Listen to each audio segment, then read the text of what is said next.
Good morning, students. Prushti sir back with a new geometrical optics problem. See the topic name, direction of refracted ray at a plane's interface.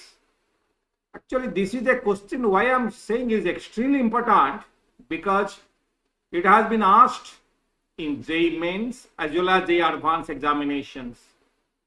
Not once, more than once. Maybe JEE Advanced it was a bit more complicated and JEE Mains it was towards easier side, but nevertheless the question was asked in both the examinations. So, okay, these are my credentials. I'll go to the question directly. In the JEE Mains as well as JEE Advanced examinations, questions have been asked about the direction of light ray after getting refracted at a plane interface between two transparent media. The direction of incident ray normal to the interface at the point of incidence. The refractive indices of the two media are specified. They are given. Then they will ask you to find the direction of refracted ray. So let's discuss how to find that direction of refracted ray. Just this is the situation, figure 1. The incident ray, the unit vector, the direction vector, a unit vector is I cap, capital I cap. The medium 1, refractive index mu1, medium 2, refractive index mu2. This horizontal line, black line, that is represents a plane, horizontal plane separating medium 1 and medium 2, that is the interface. Here it undergoes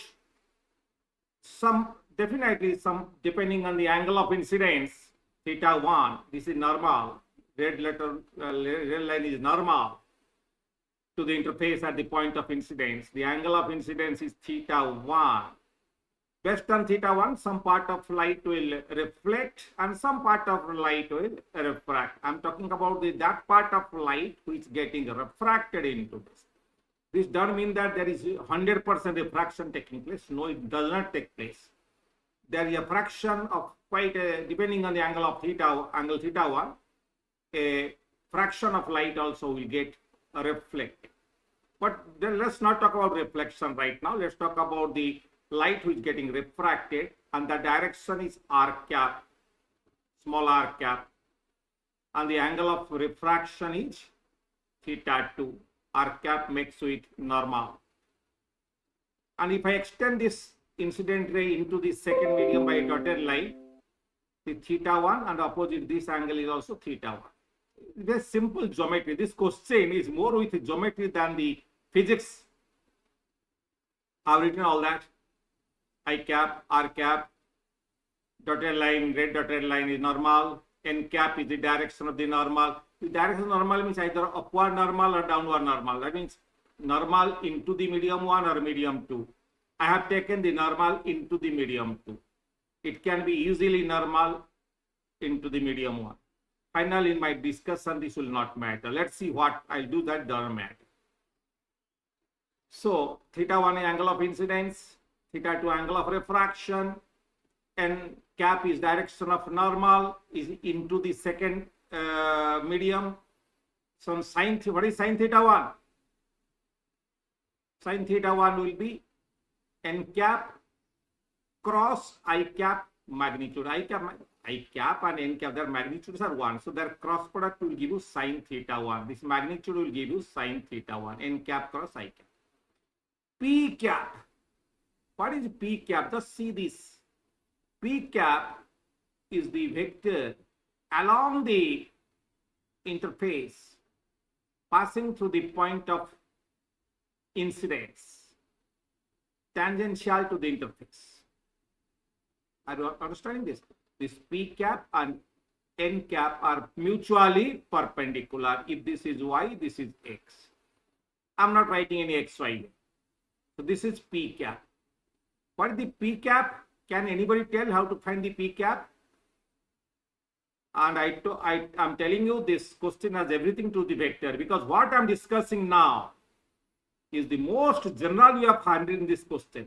After this, any question on this of this nature can be handled. Any question. Look, we are going to discuss that. सो भाई P cap कौन बता सकता? If I take cross product of N cap with I cap, that's a vector coming out of the plane, but magnitude will be sin theta 1 divided by sin theta 1, that is a unit vector coming out of the plane. Okay, that unit vector, if I again take cross with n cap, which is 90 degree with n cap, that will give me p cap. Very simple. Again I'm saying n cap cross I cap will be sin theta 1, direction is a, call it z cap, coming out of the plane. So divided by sin theta 1, divided by magnitude of n cap cross I cap, then you get simply only z cap. So n cap cross I cap divided by magnitude of n cap cross I cap will give you unit vector coming out of the plane, perpendicular to the plane. Then that unit vector again you take cross with n cap, that will give you p cap, because the angle between that unit vector and n cap is 90 degrees, so sin 90 will be 1. So that unit vector coming out of the plane cross n cap will give you p cap. Exactly what I have did that. N cap cross I cap divided by magnitude of n cap cross I cap, that is z cap, cross n cap again will give you p cap. So this I can write as this. Equation 2. इस समझ में आ रही कि नहीं है? Vector अगर ठीक नहीं है, मैं शुरू से बोला हुआ मैंने कि वेक्टर को ठीक से समझ लो. सो अगर p कैप और n कैप मालूम हो गया तो ये डायरेक्शन क्या होगा? Unit vector r cap will be what? This is theta 2 and this is 90 minus theta 2. You must be knowing from the direction cosine concept, this r cap must be equal to y cap cos theta 2 plus x cap cos 90 minus theta 2, or r cap will be n cap cos theta 2 plus p cap sin or cos 90 minus theta 2 means sin theta 2. So r cap will be n cap cos theta 2, p cap sin theta 2. लिखा मैंने, r cap is n cap cos theta 2 plus p cap sin theta 2. Equation 3 में आ गया. अभी Snell's law use करेंगे. μ1 sin theta 1 is μ2 sin theta 2. ये तो आप सब लोग फटाफट बोलेंगे. μ1 sin theta 1 is equal to μ2 sin theta 2, है ना? ये स्नेल्स लॉ हो गया. उससे क्या मिला आपको? sin theta 2 मिलेगा μ1 by μ2 sin theta 1. पर sin theta 1 क्या है? ऑलरेडी मैं इक्वेशन 1 में आपको लिखा है. sin theta 1 क्या है? n cap cross I cap magnitude. So sin theta 2 will be μ1 by μ2 sin theta 1 or μ1 by μ2 magnitude of n cap cross I cap. Equation 5 हो गया. तो cos theta 2 क्या है? मेरे को sin theta 2 भी चाहिए ना, तो sin theta 2 चाहिए, cos theta 2 भी चाहिए ना. sin theta 2 मिल गया μ1 by μ2 n cap cross I cap magnitude. पर cos theta 2 क्या मिलेगा? 1 minus sin square theta 2 root over. अभी लगा रहा हूं 1 minus μ1 by μ2 whole square magnitude of n cap cross I cap square whole root over.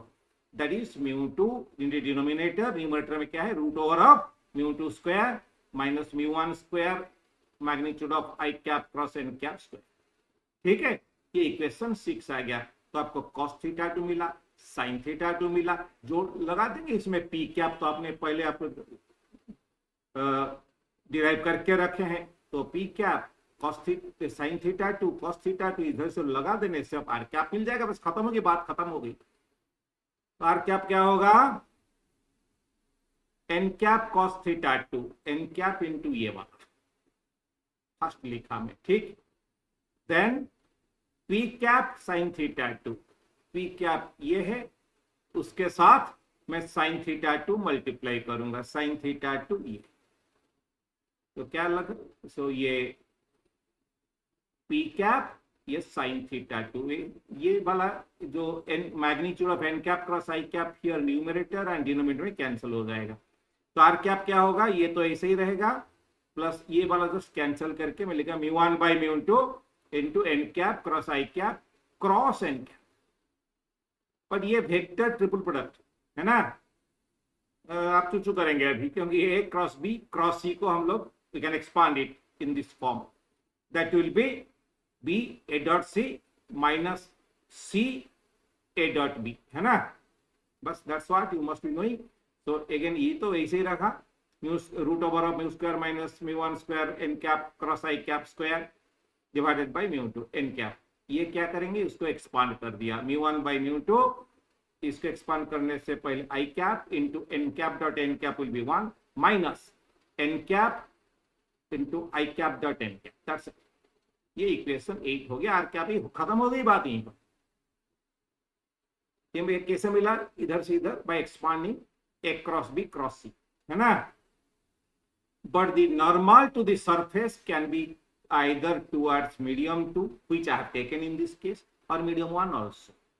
In the above discussion, n cap is the normal taken in the towards medium 2. If the normal is given in the question is towards medium 1, ये as I told you जो normal है either upward हो सकता है, downward हो सकता है। downward लेके क्या towards medium 2, but medium 1 के that can be, that given normal can be pointing into the medium 1 also. तो इसमें प्रॉब्लम कहाँ होगा, अब देखो जो फाइनल एक्सप्रेशन है ये एन कैप दो जगह है, तो अगर प्लस एन कैप और माइनस कैप होने से भी, या माइनस एन कैप कोई फर्क नहीं पड़ेगा, इस टर्म में कोई चेंज नहीं होगा। इसमें क्या होगा, इसमें भी कोई चेंज नहीं होगा कि मैग्नीट्यूड का स्क्वायर है, बट ये एन कैप हो जाएगा रिवर्स।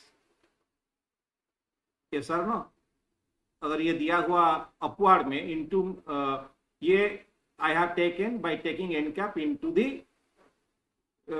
second medium, but अगर दिया जाएगा क्वेश्चन में भाई हमारा normal into the upward normal है, तो उसको डाउनवर्ड करने के लिए माइनस लगाना पड़ेगा। इसमें माइनस लगाना चाहिए, लेकिन माइनस कोई फर्क नहीं पड़ेगा क्योंकि दो जगह मल्टीप्लाई होगा। सो खाली इसी चीज के लिए हमको चेक करना पड़ेगा। So the first term after the equality sign, ये जो फर्स्ट टर्म जो टर्म है वही वाला को रिवर्स करना पड़ेगा, that has to be changed from n cap to minus n cap. The second term, right side will not be affected as there are two n cap terms multiplied. So this can be handled by, उस case to case नहीं करके उसको handle करेंगे कैसे। अगर ये downward है normal, सो आई cap के साथ उसका एंगल है दैट इज एक्यूट एंगल। अगर अपवर्ड है तो आई कैप के साथ उसका एंगल होगा ऑब्ट्यूज एंगल, है ना। उसी का फायदा मैं ले रहा हूं। सो मैं क्या करूंगा, ये जो फर्स्ट टर्म को इसे ये टर्म में मल्टीप्लाई करूंगा। क्या टर्म है, I cap dot N cap by magnitude of I cap dot N cap. This will be either +1 और -1। If it is pointing down it will be +1 only, कोई change नहीं होगा। बट अगर ये पॉइंटिंग अप है, so I cap dot n cap will be negative because cos theta obtuse angle between them, so ये -1 आ जाएगा उसमें, and I have to, that will be automatically multiplying the upward normal to make it correct. Okay, so if the normal is in the medium 1, then this will be -1, and if normal is in the medium 2, it will be +1. So by introducing this, you need not bother about the direction normal। जो भी normal है बस उसको introduce कर देने से वो medium 1 को जा रहा है या नहीं जा रहा है या 2 को जा रहा है, उसमें कोई फर्क नहीं पड़ेगा। अगर ये वाला जो करेक्शन फैक्टर मल्टीप्लाई करें, कहाँ करेंगे, फर्स्ट टर्म में। ये अगर टूवर्ड्स मीडियम 2 है, ये नहीं, जरूरत नहीं है क्योंकि 1 हो जाए। अगर मीडियम अपवर्ड है -1, I have to make it downward, so -1 I have to multiply -1 here, it automatically becomes -1. So what a beautiful approach, yes or no? So यही है मेरा r cap। फर्स्ट टर्म के लिए correction factor I cap dot N cap divided by magnitude of I cap dot N cap, this value will be either +1 or -1, and then root over of mu square minus mu2 square minus mu1 square magnitude of n cap plus I cap square, root over, that is root over divided by mu2 and n cap. And then next one will be mu1 by mu2 I cap minus I cap dot n cap n cap। बस हो गया। ये general equation है, इसमें कोई that always true. Example देता हूं, मान लो दी इंटरफेस है XY पे, तो k cap will be the normal. आप बोलेंगे माइनस के कैप की प्लस के कैप. ये अगर incident ray along 2i cap plus 2j cap minus K cap, तो going into downward towards medium 2. सो मैं एन कैप जो है मेरा डिस्कस हिसाब से माइनस के कैप होगा. बट अभी बता देता हूं, अगर मैं प्लस के कैप भी लेता, because I am introducing this term, it will not be affecting it. पर ले लिया मैंने minus K cap. I cap का जो पहले हम आई दे दिया along this vector. So then what is the unit vector of incident ray? This vector by its magnitude. Magnitude will be 2 square plus 2 square plus 1 square. So 4, 9, root over 3. Root over 9, 3. So 2i cap plus 2j cap minus k cap by 3. So this is the unit vector. I cap. N cap को minus k cap ले लिया. चलो ठीक है. So n cap cross i cap will be, so minus k cap है, इसके साथ आप क्रॉस प्रोडक्ट ले लो. It will be minus 2 by 3 k cap ki minus 2 by 3 j cap. ये होगा के J only minus I minus plus plus 2 by 3 I cap. ये तो जीरो. ये होगा N cap cross I cap. उसका मैग्नीट्यूड भी चाहिए मेरे को. क्या है? 2 by 3. ये मैग्नीट्यूड इज √2. So 2 √2 by 3. ये भी हो गया. आई कैप डॉट एन कैप कितना है? डॉट कर लो रे भाई. 1 by 3. ये तो डॉट जीरो होगा. उसका that means I cap dot n cap magnitude is 1 by 3. I cap dot n cap 1 by 3. So I cap dot n cap magnitude is 1 by 3. Ratio is 1. अगर ये -1 by 3 होता ratio, फिर ये हो जाता -1. तो ठीक है, इसे मैं डाउनवर्ड नॉर्मल लिया तो उसके लिए +1 ही आया ऑटोमेटिकली. सो अभी हम लोग यूज करेंगे इक्वेशन. ये हो गया +1 आपको सामने. सो देन ये यूज करेंगे μ2 कितना दिया? μ2 √3, μ1 √2. माने सेकेंड मीडियम जो है it is denser. So μ2 square minus μ1 square. And ये जो n cap cross I cap magnitude का square root over divided by μ2 √3. Okay. And n cap is minus k cap है taken. Then 2 by 3, this is μ1 by μ2 root over, this is μ1 by μ2, that is √2 by √3. Then next term is what? I cap minus I cap dot n cap n cap. Okay. ये n cap ठीक से नजर नहीं आ रहा है क्या? Okay. ठीक.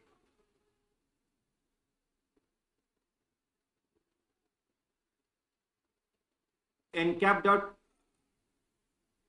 आई cap कितना आया? आई कैप कितना हुआ? ये पहले लिख दिया उसको. Minus I cap dot N cap N cap. I cap dot N cap is 1 by 3 minus 1 by 3 and N cap is minus K cap. तो minus minus plus. So 1 by 3 K cap minus 1 by 3 minus K cap. So ये cancel कर देंगे. तो क्या रहेगा इस second term? ये first term क्या है? 3 माइनस ये 8 by 9, that is 16 by 9. 3 minus 16 by 9 root over divided by √3 minus k cap. Then this is √2 by √3, 2 by 3 I cap plus 2 by 3 j cap. ये k cap cancel. So r cap will be again, this will be how much? 27 11 root over 11 root over by 3 √3 minus k cap. 2 √2 by 3 √3 I cap. 2 √2 by 3 √3 j cap.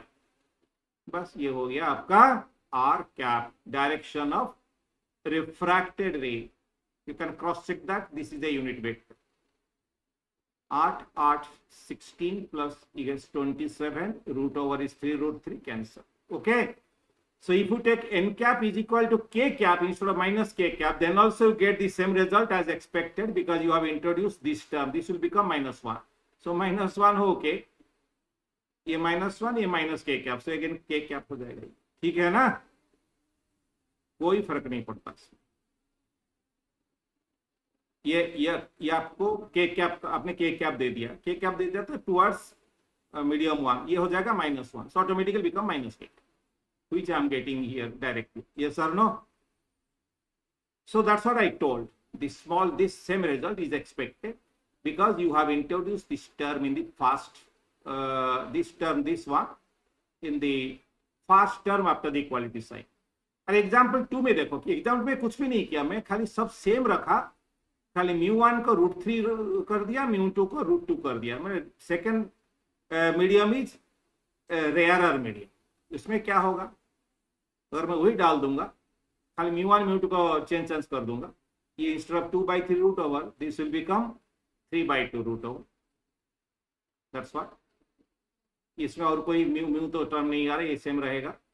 इसमें ये क्या था पहले, μ2 square minus μ1 square, ये μ2, ये mu था √3 था, अभी उसको √2 स्क्वायर करेंगे, √3 स्क्वायर करेंगे, ये √2, बस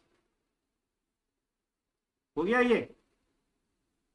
ये करने से आएगा क्या, आगे तो इसे आएगा 2/3 root over I cap, 2/3 root over 2/3 root over of 2/3 I cap, root over of 2/3 J cap. इसमें क्या आएगा देख लो भाई, केयरफुल देख लो, ये हो जाएगा 8/3, 8/3, ये 2 - 8/3 by √2 minus K cap. But 2 - 8/3 negative quantity, -2/3 root over by 2 cap. ऐसा हो सकता है भाई, -2/3 का रूट ओवर ले सकते हो, इमेजिनरी हो जाएगा वो, है ना।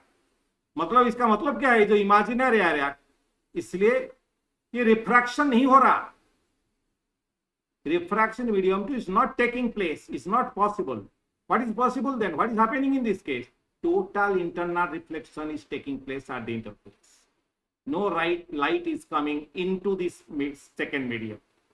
So कितना अच्छा सा एक्सप्रेशन है, इससे आपको पता चल जाएगा भाई, अगर रिफ्रैक्शन हो रहा तो रिफ्रैक्टेड रे का डायरेक्शन, अगर रिफ्रैक्शन नहीं हो रहा तो ये फर्स्ट टर्म आ जाएगा आपका इमेजिनरी।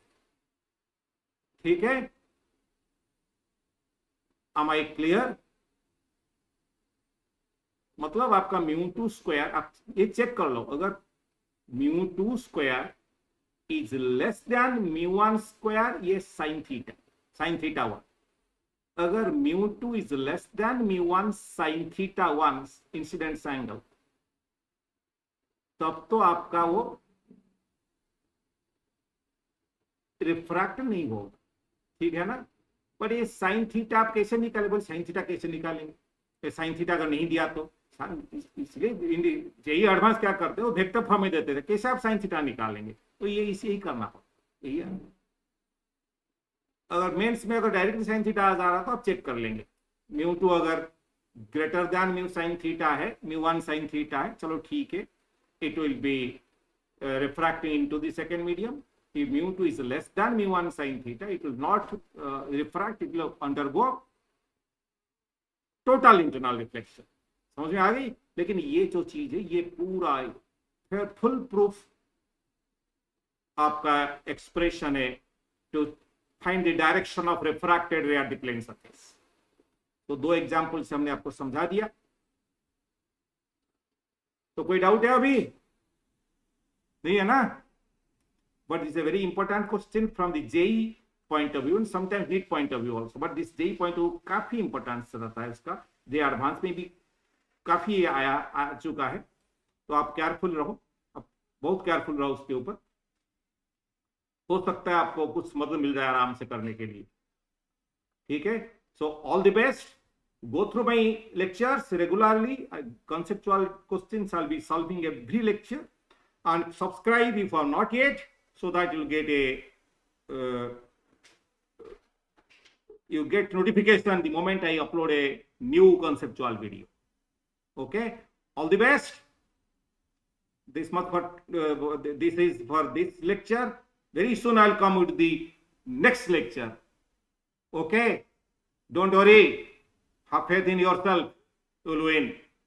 Thank you all.